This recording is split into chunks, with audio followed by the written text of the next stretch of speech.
Bonjour à tous. Dans le cadre de cette journée d'études, nous accueillons avec nous aujourd'hui Nicole Pignet, qui est professeure des universités en sémiotique et écosémiotique à l'Université de Limoges. Elle est également directrice adjointe de la Faculté des Lettres et des Sciences Humaines en charge de la recherche et également responsable de la formation design en milieu anthropisé. Et son travail questionne le lien du vivant qui est fondateur de notre manière de vivre et également de notre manière de nous nourrir. Et également le choix de l'éthique, ainsi que le choix de l'éthique et existentiel que cela pose. Voilà, maintenant je vais vous laisser la parole si vous voulez bien. Merci beaucoup, merci.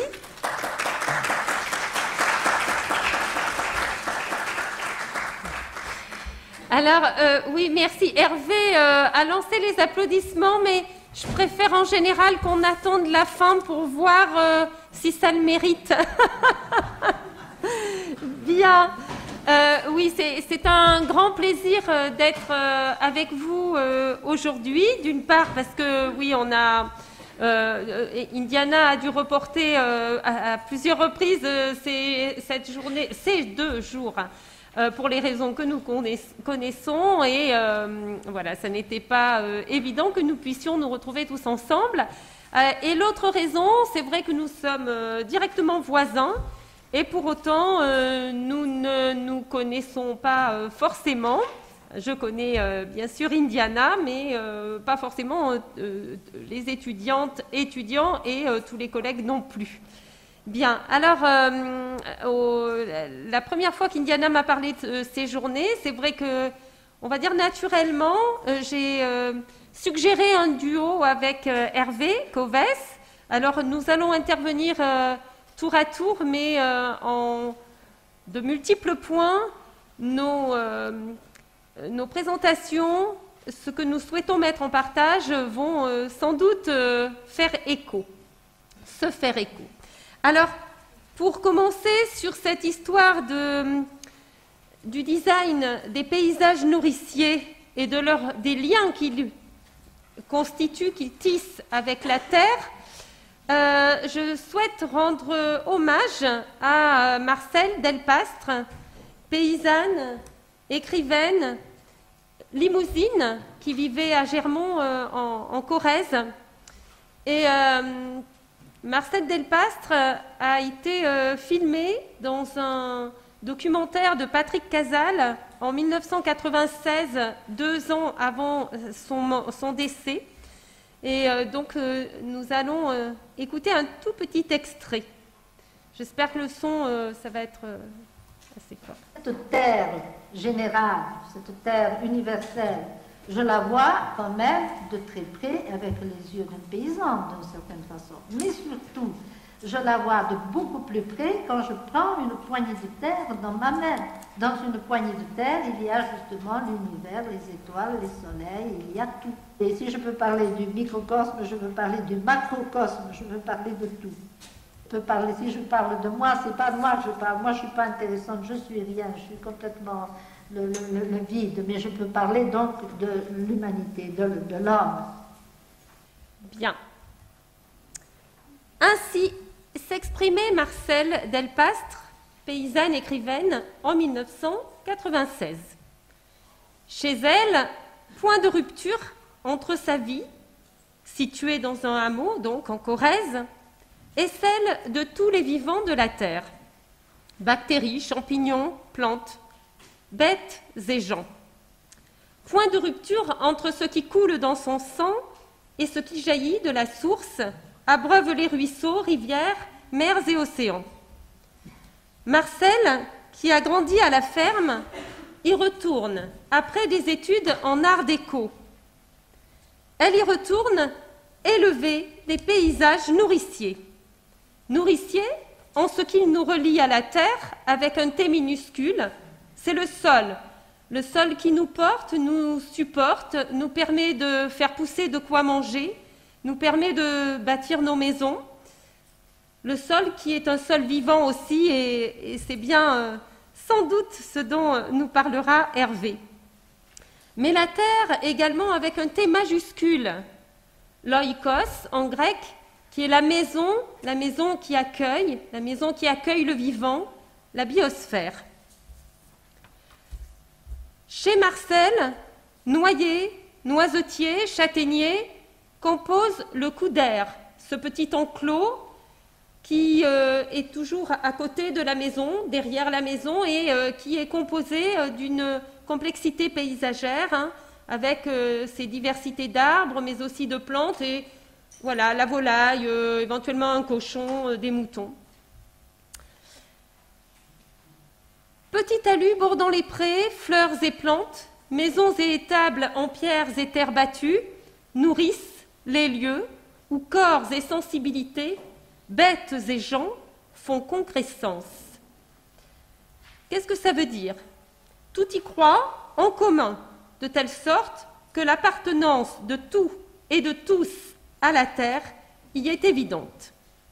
Une terre qui nous accueille et nous dépasse par ses forces à la fois tranquilles et imprévisibles. C'est cette perception de paysanne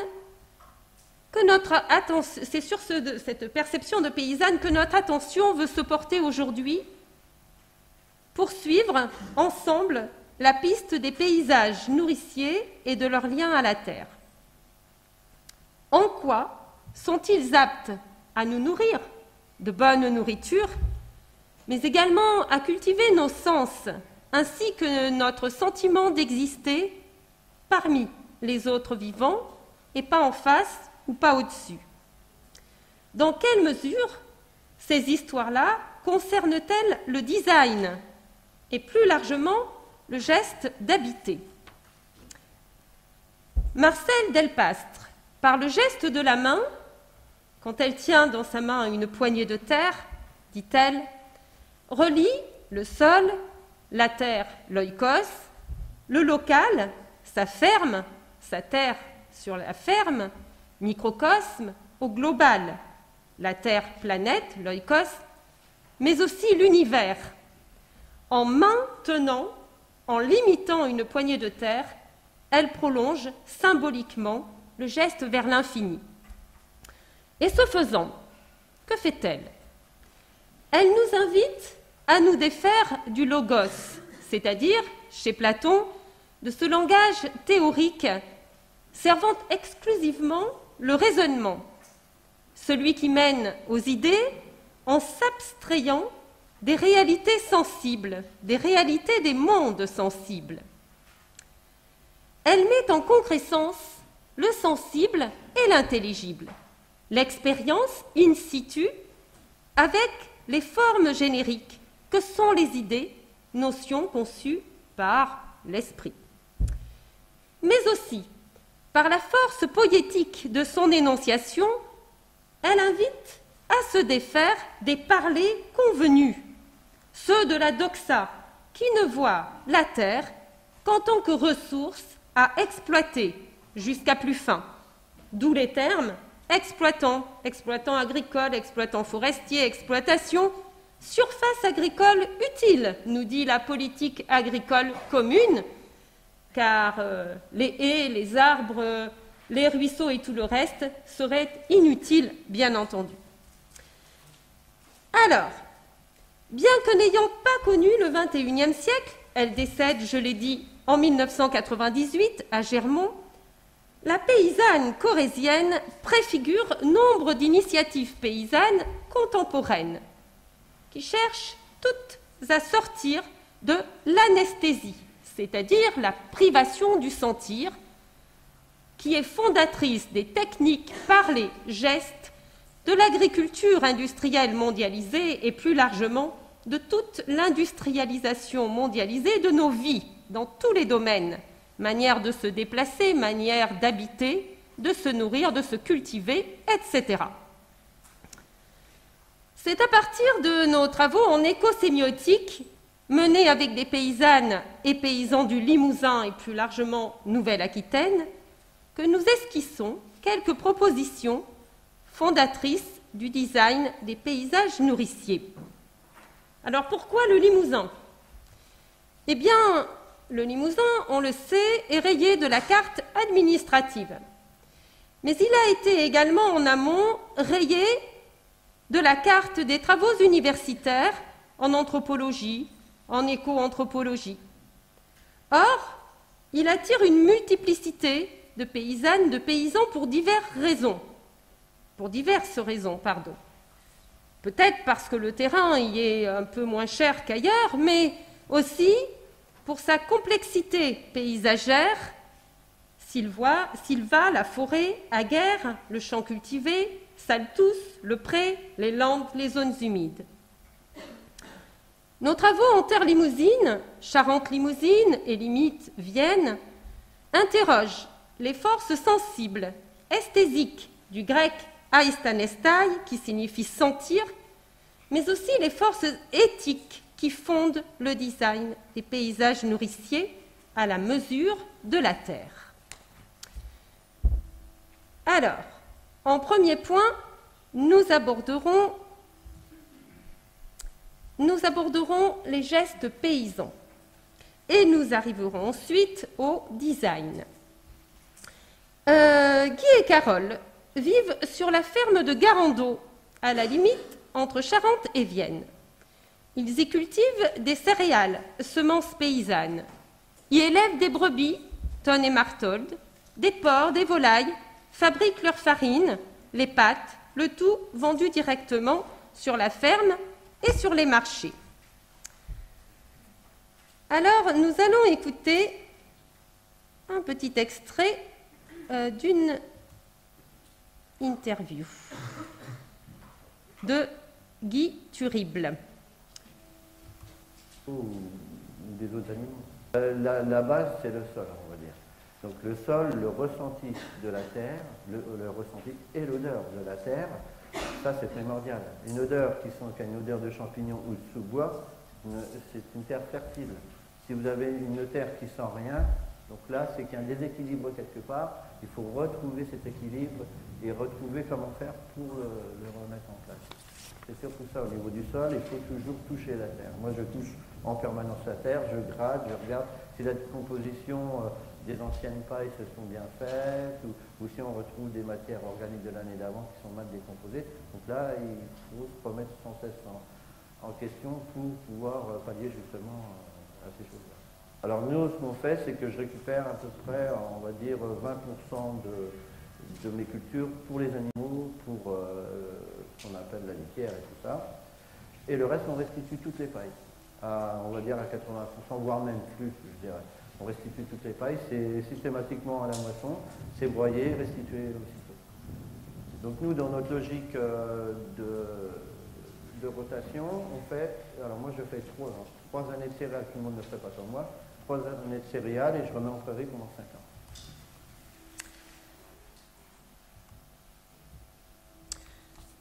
Ici, travailler la terre, c'est avant tout être capable donc d'accueillir les signes ambiants, l'odeur de la terre, sa texture, sa couleur. Et ça aussi, ça ne manquera pas de faire écho aux travaux d'Hervé. C'est d'une coénonciation entre la terre et les paysans qu'il s'agit. Coénoncer, c'est être capable d'écouter les signes ambiants, de les interpréter et, en retour, d'y répondre. Cela suppose aussi des manières de parler. Alors, nous allons écouter un deuxième petit extrait. Faire le même travail qu'un râteau dans la jardin. Donc nous, on a retranscrit un peu notre agriculture pour dire qu'on s'est un peu calqué sur ce qu'on fait dans nos jardins, comme les maraîchers. On a plutôt travaillé la terre comme des maraîchers, plus que comme des agriculteurs conventionnels. Nous, on respecte le sol, déjà, avant tout. Et il est vrai qu'on essaie de travailler la terre au bon moment, ce qui n'est pas toujours facile, parce que ça ne nous permet pas toujours. Et le but, c'est de moins moins retourné possible à faire, ce qu'il faut. C'est qu'il faut laisser le sol en place le plus possible, et nous, ce sont les plantes qui travaillent la terre. Les variétés anciennes de blé ont un système racinaire beaucoup plus développé que les variétés modernes, et c'est eux qui travaillent le sol à notre place. C'est eux qui créent des galeries et qui descendent, et qui vont aller chercher les nutriments dans le sol. Ou il peut y avoir du trèfle qui repousse, ou même de l'herbe comme du régras ou des choses comme ça. Nous, oui, et on retrouve des coquelicots qu'on n'avait plus avant. Parce que comme c'était beaucoup de prairies, comme c'était beaucoup pâturé, tout ce qui était coquelicots, tout ça, ils apparaissent beaucoup dans les champs, mais pas dans les prairies. Donc on a retrouvé beaucoup de coquelicots, un peu de bleuets aussi, et ce qu'on appelle aussi, ce sont comme des petites pensées. Ah, la violette sauvage, qu'on appelle. Ça ressemble aux petites pensées, comme la violette cornue, on appelle. Et ce sont des toutes petites pensées qui repoussent naturellement à l'état sauvage. Et aussi ce qu'on appelle des orchidées. Ces fameuses orchidées qui ressemblent un peu avec des petites clochettes bleues. Donc on a retrouvé ça aussi. L'utilité. Est-ce que vous avez bien entendu? C'était quand même... oui, très mal, d'accord. Je vais relire le tout petit extrait. On travaille avec une herse alternative, pas une herse rotative. Ce sont des dents qui permettent de faire le même travail qu'un râteau dans un jardin. Donc nous, on a retranscrit un peu notre agriculture. On s'est un peu calqué sur ce que font les maraîchers dans les jardins. On a plutôt travaillé la terre comme des maraîchers que comme des agriculteurs conventionnels. Nous, on respecte le sol déjà, avant tout, et on essaie de travailler la terre au bon moment. Ce n'est pas toujours facile à cause du climat. C'est qu'il faut laisser le sol en place le plus possible. Et nous, ce sont les plantes qui travaillent la terre. Les variétés anciennes de blé ont des systèmes racinaires beaucoup plus développés que les variétés modernes. Et ce sont elles qui travaillent le sol à notre place. Ce sont elles qui créent les galeries et qui descendent et qui vont aller chercher les nutriments dans le sol. Il peut y avoir du trèfle qui repousse, de l'herbe comme du régras ou des choses comme cela. Mais oui, et on retrouve aujourd'hui des coquelicots qu'on n'avait plus avant. Parce que c'était beaucoup de prairies, que c'était beaucoup pâturé. Tout ce qui était coquelicots, tout ça, ils apparaissent beaucoup dans les champs, mais pas dans les prairies. Donc, on retrouve des coquelicots, un peu de bleuets et ce qu'on appelle aussi, ce sont comme des petites pensées à la violette sauvage. Ça ressemble aux petites pensées, comme la violette cornue. Et ce sont des toutes petites pensées qui repoussent naturellement à l'état sauvage. Et il y a aussi des orchidées qui ressemblent un peu à des petites clochettes bleues. On a retrouvé ça aussi. Travailler dans la coénonciation avec la terre, c'est donc trouver, pour Carole et Guy, le juste équilibre entre faire et laisser faire. Plutôt que de simplifier à l'extrême les surfaces pour y produire des cultures, ici, on participe au devenir du lieu, à la complexification du paysage pour y accueillir la vie. Faire avec le vivant plutôt que le dominer ou l'exclure, ou les deux. Telle est la visée éthique, ici. Elle fonde le design des paysages nourriciers sur cette ferme comme sur beaucoup d'autres. La temporalité y est à la mesure de l'oikos, de la maison qui accueille la vie, libérée donc du chronos programmatique. Designer avec la terre, c'est alors faire travailler de pair la culture et la nature, s'initier, s'imprégner des formes et des forces sensibles, sans laisser habiter plutôt que prétendre les maîtriser. Ainsi, la forme des gestes y est transformée au fur et à mesure que terre, paysanne, paysans, bêtes et plantes coénoncent.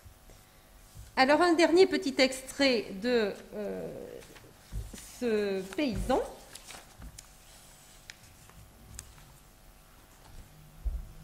On passe beaucoup de temps à l'observation, Mais on passe aussi, on va dire, beaucoup de temps au ressenti des choses. On va être plus sur du ressenti que sur de l'observation. Ressenti de la terre, ressenti des plantes et du climat aussi, parce que le temps qu'il fait nous donne aussi des indications sur la date du semis ou pas, si on est sur une lune montante ou descendante, s'il y a une gelée le matin. Tout ça entre en compte sur la date du semis et sur les variétés qu'on va semer. Parce qu'on a des variétés, qu'elles soient des variétés anciennes, donc il y en a qui sont plus hâtives que d'autres. Donc si on voit que le temps passe au froid, on va semer les plus tardives en premier et les plus hâtives en dernier. Et si c'est l'inverse, eh bien on sèmera les hâtives et les tardives plus tard. Les hâtives d'abord et les tardives plus tard. C'est sans cesse, non pas se remettre en question, mais chercher à se coordonner. En conventionnel, on va plutôt chercher le confort de travail, la facilité. Ils n'ont pas de ressenti, eux. Ils savent qu'à telle date, il faut traiter, il faut mettre l'engrais. Bon, ben, le drone va dire qu'il faut mettre ceci, cela, assister à un endroit parce que les plantes sont moins belles, voilà. C'est pour régulariser les apports d'engrais, etc. Cette remise en question perpétuelle engage le rapport au sensible, le parler poétique, en tension, dual et complémentaire, comme le disait Gaston Bachelard, avec l'intelligible, la raison, le logos.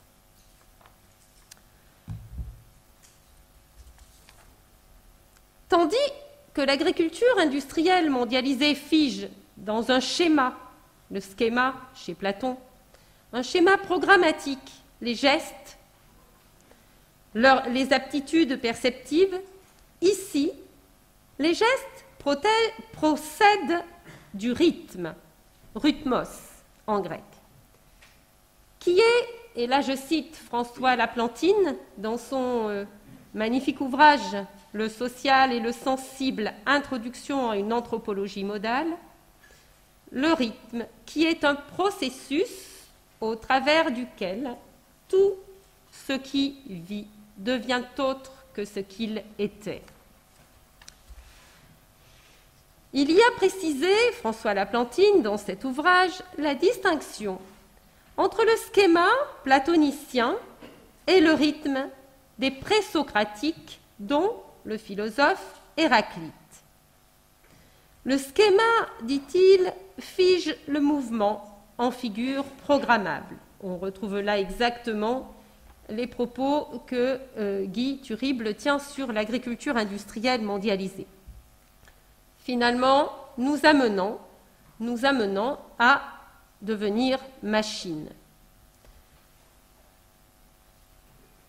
Nos gestes procèdent alors, dans ce cas-là, de la kinésis, c'est-à-dire un simple déplacement moteur qui ne modifie pas profondément celui qui effectue un parcours. Alors que les gestes qui émergent au fur et à mesure d'une eurythmie avec le vivant procèdent de la métabolée, une transformation qui permet au cours du processus de faire changer toute chose en un devenir en commun. Designer en paysage nourricier, cela se fonde donc sur une tension entre participation au rythme du vivant, sur ce qui se forme, se déforme, se transforme et appelle par conséquent un mode de connaissance qui est celui du devenir, et l'observation, l'analyse, le raisonnement, la recherche de récurrence, de régularité, de périodicité et de loi.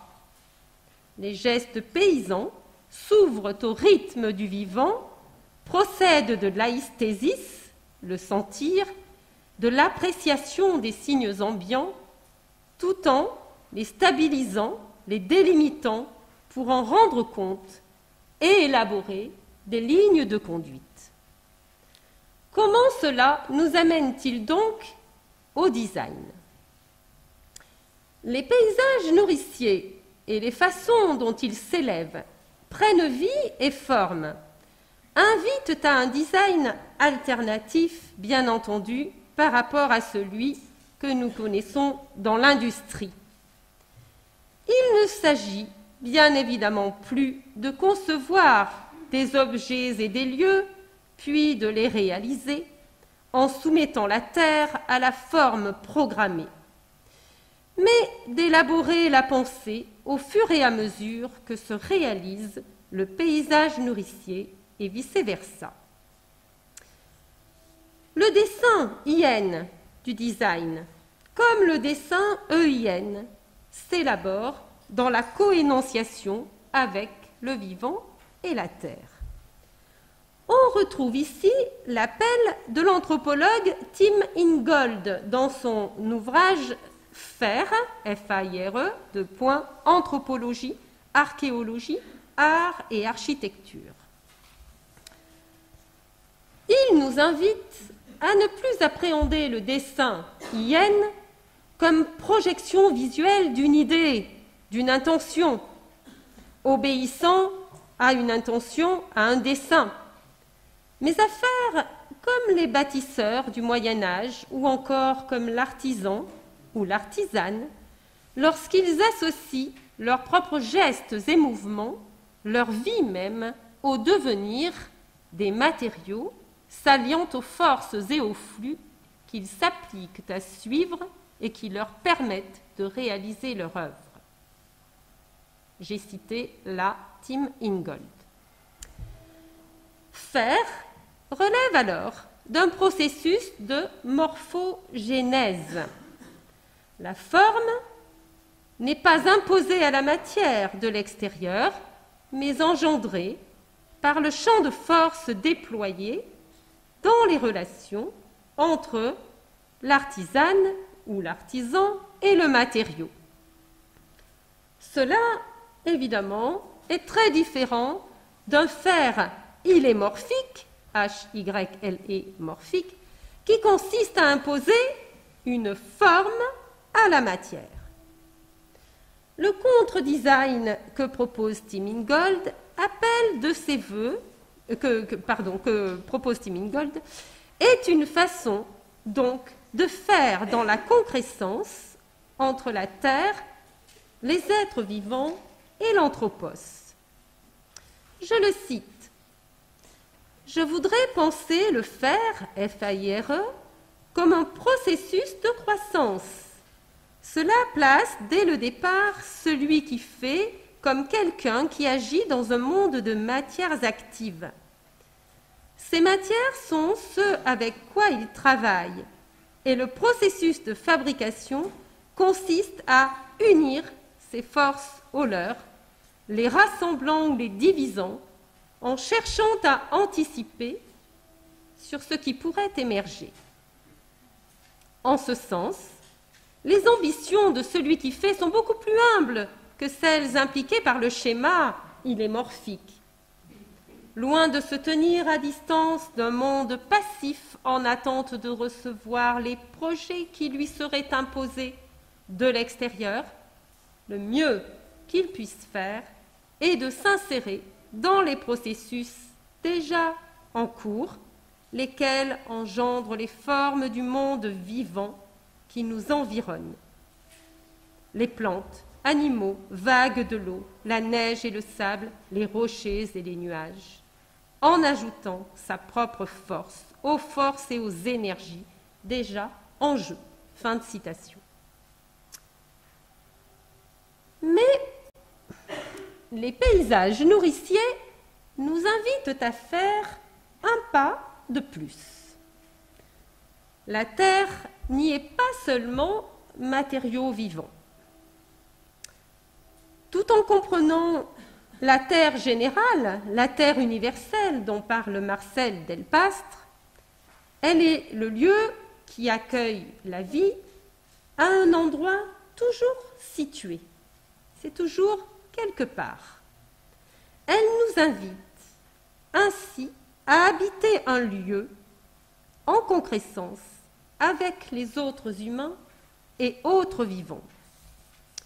Elle nous invite à designer, faire, façonner, en tant qu'être vivant, habité par un lieu, et pas seulement l'habitant, mais en tant qu'être vivant, en tant que sujet ambiant, et plus le sujet cartésien qui prétend tout dominer. Le sujet ambiant, c'est la piste que nous ouvrent les paysages nourriciers, nous comporter en sujet ambiant, apte à apprécier, capable d'apprécier les signes ambiants des bêtes, des plantes et de tout ce qui participe au faire-lieu. C'est ainsi que les paysages nourriciers s'élèvent à partir de tensions appréciatives avec lesquelles les paysans les accueillent, comprennent et participent à leur ambiance.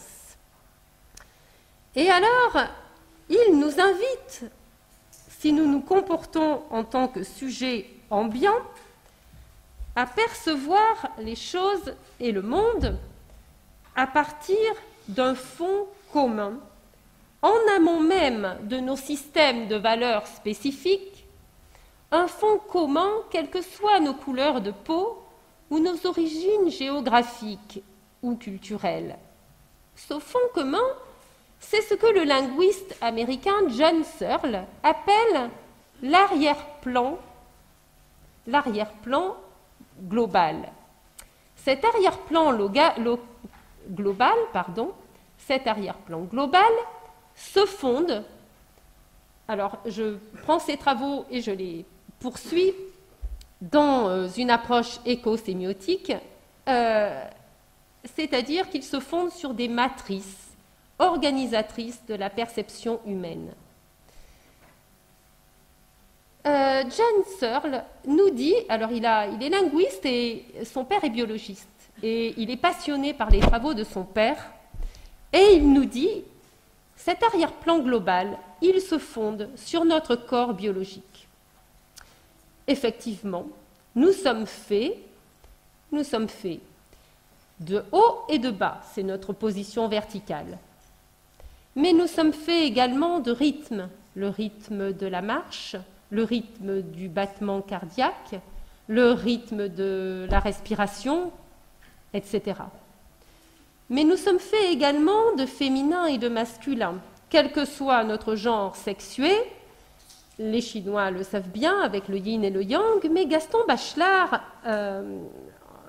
français donc, a proposé les notions d'animus et d'anima. Animus pour ces forces masculines que nous avons en nous, tous et toutes, qui nous invitent à agir, recourir à la force, intervenir, et ces forces féminines qui nous invitent à nous mettre sur le registre de la rêverie, de l'imprégnation, du ressenti. Nous sommes faits d'ouverture et de fermeture. Les oreilles, le nez, etc., tous nos organes, donc, et la peau qui enveloppe, de dedans et de dehors, etc. Nos matrices organisatrices de la perception sont donc fondées sur des schèmes constitués de pôles, la vie et la mort, la nature et la culture, le féminin et le masculin, etc. Et ces pôles, eh bien, ils travaillent en tension, duale et complémentaire, dit Gaston Bachelard. Ils travaillent ensemble et non pas en tant qu'opposés. Et dans notre doxa anesthésiante, nous les avons opposés. Nous avons ainsi privilégié le haut plutôt que la terre, méprisé la terre, le sol, qui nous porte et nous supporte, et ce qui nous a conduit à habiter de façon hors sol, à produire de façon hors sol, à imperméabiliser le sol, parce que c'est sale, parce que ça grouille, et ça nous a donc conduit à oublier que nous avons besoin du sol, de réatterrir, comme dirait Bruno Latour. Alors, les paysages nourriciers mettent en tension dual et complémentaires ces schèmes perceptifs, en opposition avec cette sorte de schizophrénie qui a émergé dans l'industrie mondialisée, quels que soient les domaines. Nos manières d'habiter, nos manières de nous nourrir, nos manières de nous cultiver. Par exemple, faire travailler ensemble nature et culture. Ici, nous avons des paysans qui travaillent avec des semences paysannes. Les semences paysannes, la différence avec les semences industrielles, c'est qu'elles prennent la graine comme un être vivant qui a besoin d'interrelation avec son lieu de vie. Et les paysannes et paysans qui cultivent les semences paysannes sont très attentifs à cela, laisser le temps du vivant opérer pour que la graine tisse des liens avec son milieu et évolue, grandisse avec le lieu dans lequel elle vit. Et les semences paysannes, elles ont très souvent des noms spécifiques, qui peuvent être des noms de lieux ou autres, mais en tous les cas des noms qui ont une certaine force poétique. Ces noms, bien sûr qu'elles ne les ont pas naturellement. Ils sont bien apportés selon les dynamiques culturelles qui font que les paysannes et paysans se les échangent. Elles voyagent aussi, évidemment. Elles voyagent, elles interrelient des lieux culturels tout en respectant le lien à la terre et le lien au vivant. Donc, on est là dans un cas très différent des semences industrielles qui sont modifiées génétiquement en laboratoire ou en tous les cas modifiées comme les semences hybrides pour qu'elles ne puissent plus se ressemer, pour que les agricultrices et agriculteurs soient obligés de les racheter tous les ans. Ces semences industrielles, eh bien, on les programme selon la manière dont l'on veut qu'elles se comportent. On ne les traite donc pas comme des sujets, des êtres vivants, des êtres ambiants, qui sont capables d'évoluer de façon créative et imprévisible. Ce ne sont donc plus des semences partenaires, ce sont des choses que l'on modifie à l'envi. Alors, là, je fais un petit clin d'œil d'ailleurs, nature et culture. Philippe Descola a beaucoup travaillé sur la question et il nous dit, aujourd'hui, ça ne sert plus à rien de parler de culture ou de nature, parce que la nature, c'est une invention de l'Occident. Et puis, tout est nature et tout est culture. Et dans un petit bouquin, il est interviewé par des étudiantes et étudiants de je ne sais plus quelle école parisienne, et sur les OGM. Les étudiants lui demandent quel est son positionnement par rapport aux plantes OGM. Il dit je ne vois pas en quoi il y a polémique, parce que la plante évolue dans la nature ou qu'elle soit modifiée en labo pour ensuite aller dans la nature, tout est nature, tout est culture. C'est à peu près la même chose que l'artisan d'Amazonie qui va tisser des paniers en osier. L'osier est naturel et après, dans son atelier, il va le transformer, il va en faire un être culturel qui va cependant continuer à être naturel. Quel est le problème? Mais quand Philippe Descola dit cela, il oublie plusieurs choses. La première, c'est que l'artisan, quand il tisse son panier en osier, il considère que cet osier, qui vient d'un lieu particulier, raconte une histoire à travers lui, et que c'est quelque part une force un être vivant à part entière, c'est un partenaire, ça n'est pas juste un matériau. Et ce partenaire, eh bien, il y a cette sorte d'eurythmie avec laquelle il va faire émerger une forme. C'est complètement différent de ce lien de domination et de programmation du vivant que l'on peut avoir en trafiquant génétiquement une plante ou un être vivant quelconque en laboratoire. Et en faisant cela, donc, il crée un impensé.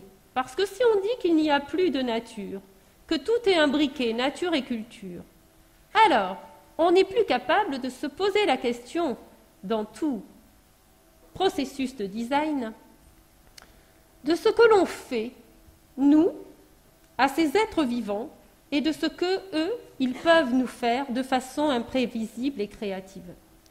On considère donc qu'il n'y a plus d'altérité. Tout est donc notre monde. Et ça, c'est un problème, parce que reconnaître que la Terre et les êtres vivants ont une altérité, comme reconnaître l'altérité de l'autre moi-même, c'est à partir de là comprendre la nécessité de les respecter et non pas de les dominer. Alors, je vais bientôt m'arrêter. Les paysages nourriciers, pour continuer sur l'orchestration de ces schèmes universels, et je ne vais pas passer une liste exhaustive, je vais prendre juste encore un ou deux exemples, composent aussi entre ouverture et fermeture. Et là, par exemple, on est chez un paysan en Charente-Limousin qui a des prairies le long de la Vienne et qui replante plein de haies, plein d'arbres chaque année, mais pas pour toucher les subventions de l'État ou de la PAC, mais parce que c'est un amoureux du vivant et donc il va prélever par-ci, par-là différentes essences et il les replante avec ses enfants pour abriter ces vaches limousines. Les paysages nourriciers composent également avec le haut et le bas, c'est-à-dire que chez eux, tout est important. Guy Thurible, celui que nous avons entendu, alors le premier extrait, peut-être que vous ne l'avez pas toutes et tous entendu, mais il dit tout est utile. D'ailleurs, oui, ça n'est pas dans l'extrait que je vous ai fait entendre. Mais il dit tout est utile, que ce soit le frelon, que ce soit l'abeille, la guêpe, peu importe, le carabe, tout est utile. Et lui, eh bien, quand il est arrivé sur sa ferme, les haies, il y en avait, mais elles étaient très, très rases. Eh bien, il les a laissées s'élever d'elles-mêmes, il les a laissées pousser, parce qu'il considère que, d'une part, c'est un nid pour la vie, et d'autre part, c'est un petit cocon pour ses animaux et pour lui. Et donc, pour lui, travailler le sol en tant qu'être vivant et laisser s'élever les arbres et arbustes des haies, c'est quelque chose de fondamental pour cette ambiance de paysage nourricier et pour cette folle production d'énergie qui s'en dégage. Voilà, je vais m'arrêter là, peut-être. Finalement, designer en paysage nourricier, il me semble que ça vient nous ouvrir une voie, alors non pas une nouvelle voie, on a des gens comme Tim Ingold qui nous proposent déjà cette voie du contre-design, mais en tous les cas, l'élargir, l'approfondir dans le lien au lieu. Comment, lorsque nous designons quelque chose, quelle que soit cette chose, une habitation, un objet, quel lien au lieu ça vient créer? Comment ça se tisse dans une ambiance? Comment nous pouvons-nous être créatifs en tant que sujet ambiant plutôt qu'en tant que sujet cartésien? Voilà.